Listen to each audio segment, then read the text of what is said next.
Hey everybody, it's Jason Cruz here once again with another episode of the interview. And today we're talking with PFL Challengers main eventer, one half of the main event, Chelsea Hackett. She will be fighting February 24th. Desiree Yanez is her opponent. First question I ask everybody on this thing, Chelsea, how are you doing? Oh, thank you for having me. Oh, no problem no problem at all. So let me ask you another question. Where am I Are you finding there? you? Are you in Australia, or are you training here in the United States? No, I'm still in Australia Oh currently. wow. Okay, what part am I finding you at? Sydney, Okay, Australia. excellent. And can I ask, so it's 5:30 here on the west coast of the United States. What time is it there? It is 11:30 a.m. The next day. Yes. So Oh, yeah. So I'm Friday, you're Thursday. yes. Oh, you get to start a weekend really quickly. I know. Yeah. So let me ask you, how has training camp been for this upcoming fight? Training camp's been epic. I actually live on the Gold Coast, Queensland, and I have traveled to Sydney, New South Wales to do my fight camp sorry, I just choked then. Oh no. To do my fight camp under Joe Lopez at Freestyle MMA. And honestly, it's just been amazing. You know, being in a room with obviously the UFC champion Alex, Jamie Malarkey, just so many bodies, so much energy. It's been unreal. Now, Alex Volkanovski, I assume that's who you mean, but how have you been able to train with him? I just joke because I'm like, I'm obviously not the best training partner for him right now. But no, so we're all training together, we're all doing the same work, putting in the same hours. And Alex has his bigger sort of training partners, obviously in preparation for Islam. But what I love about Alex is he's so deep in his camp, but he's still so giving to us other fighters, and he's so helpful, and his coaching, everything is just, yeah, he's still so helpful, being so deep in a really important fight. So it's been awesome. So have you been able to pick his brain as far as the mental aspect of MMA goes? Yeah, we're we get in the gym, we do our sessions, we do what we need to do, and then afterwards we all, just sit around and yeah, we chat about technique breakdowns. He goes through a lot of that sort of stuff with us. And I'm definitely we all kind of have our bubbles as well and our circles as fighters. So I'm sure that, yeah, I'm definitely not one that's going to sit in front of him and ask him all these questions and annoy him, as I know I would be annoyed if someone did that to me. So, no, it's definitely just supporting each other, having great energy in the gym, and yeah, just good vibes and helping Mhm. each other. Now, you started martial arts at a young age doing Taekwondo, and then you switched to Muay Thai. What Yeah. about it that did you enjoy about Muay Thai?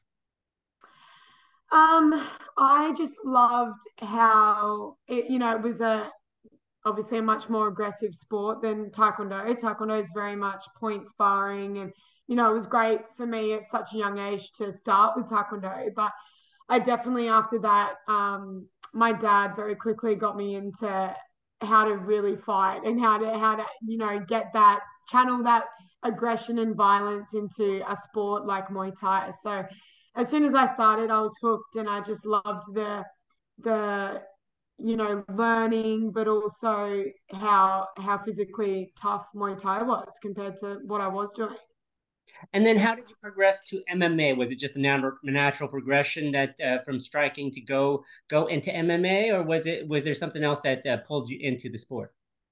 Yeah, look, I've always, through my Muay Thai fights, I've always watched UFC and always been a massive sort of, so, Ronda Rousey was just paved the way for females in MMA. So I looked up to her a lot, and I did follow her a lot, and I said to myself, that is my future. Like that's where I can see myself after my Muay Thai career, and when I'm a bit older. But to be honest, I didn't actually expect it to happen as quickly as it did. It was for me. I was going to stay in Muay Thai for quite a bit longer, and then progress through my mid 20s to MMA. But yeah, I was 19 and I started jiu-jitsu and I was hooked. And within 6 months, my coaches were like, "Do you want to have an MMA fight?" And I was like, "Why not? I can't say no." So I got thrown in the deep end super quick.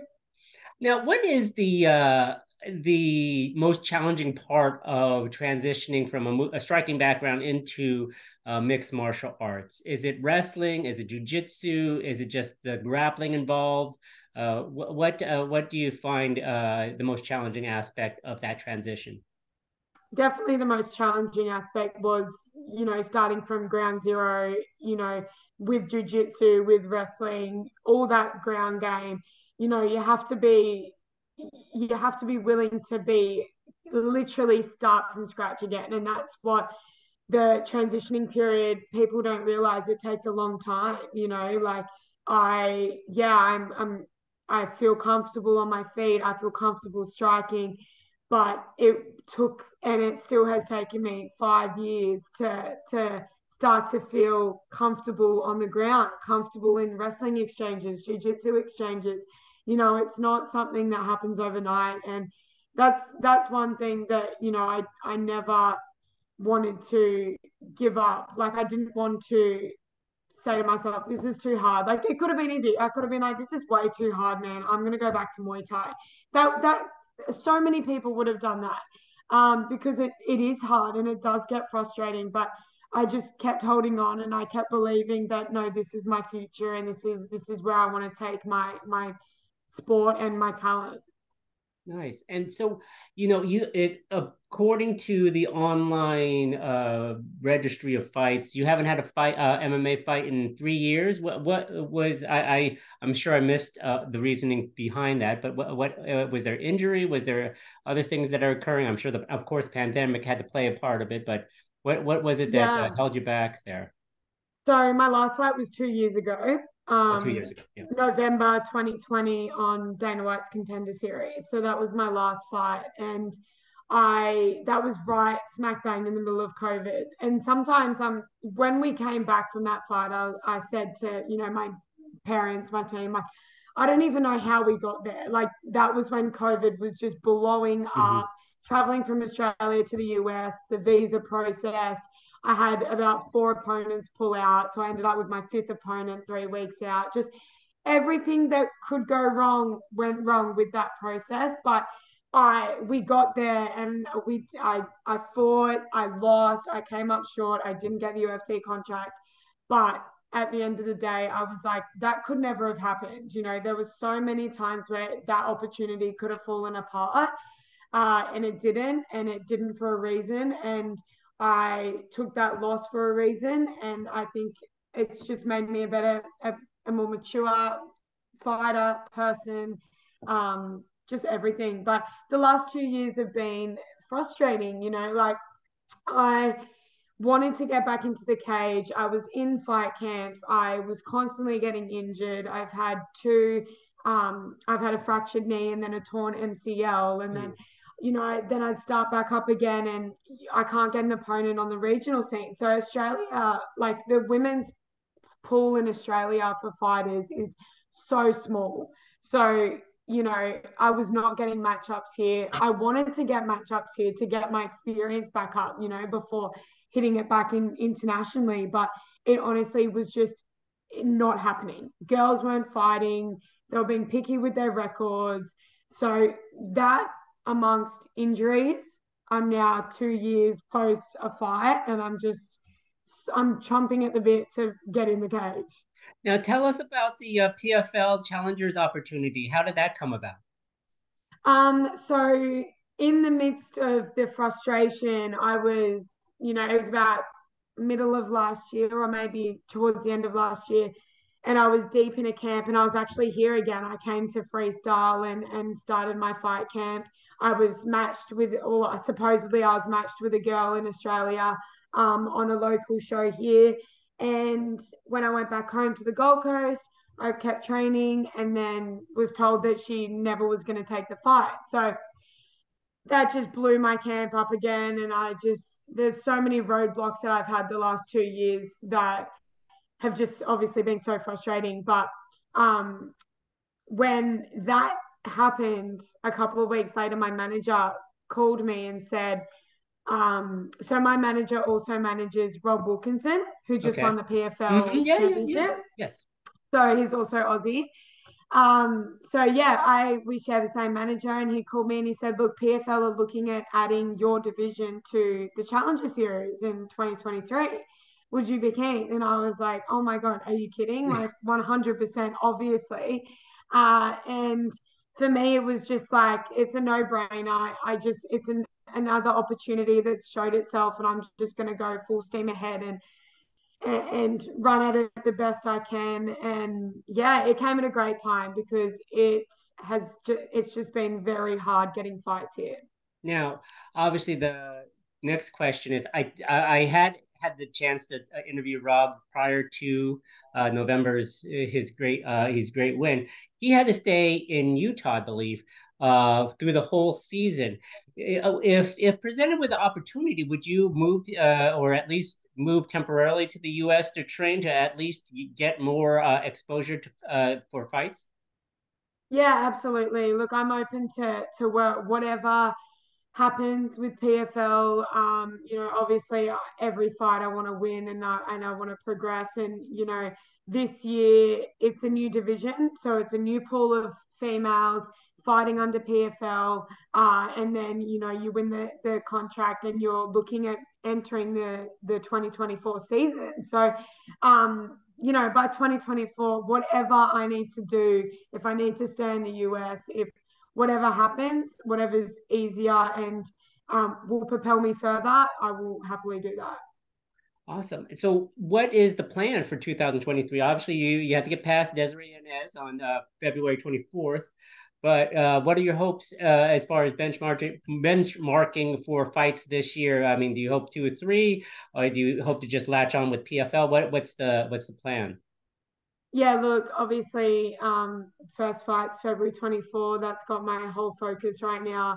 Winning that fight, winning it, making a statement because the last time I came out, I did lose and I want to definitely make a statement with this fight. So that's the number one goal. After that, whatever, I'm hoping I get more fights with the PFL this year, especially if I make, a really good performance. So whatever sort of timeline or schedule the PFL have for me, I will be happy. And in between, if I'm not getting those matchups, I will definitely try and stay active. 3 to 4 fights is my goal this year.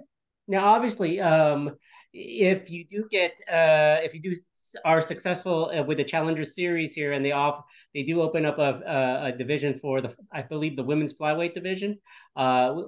Is that something that you are looking hopeful for 2024? Absolutely, absolutely. That's my plan and my pathway at the moment is getting into that 2024 flyweight season.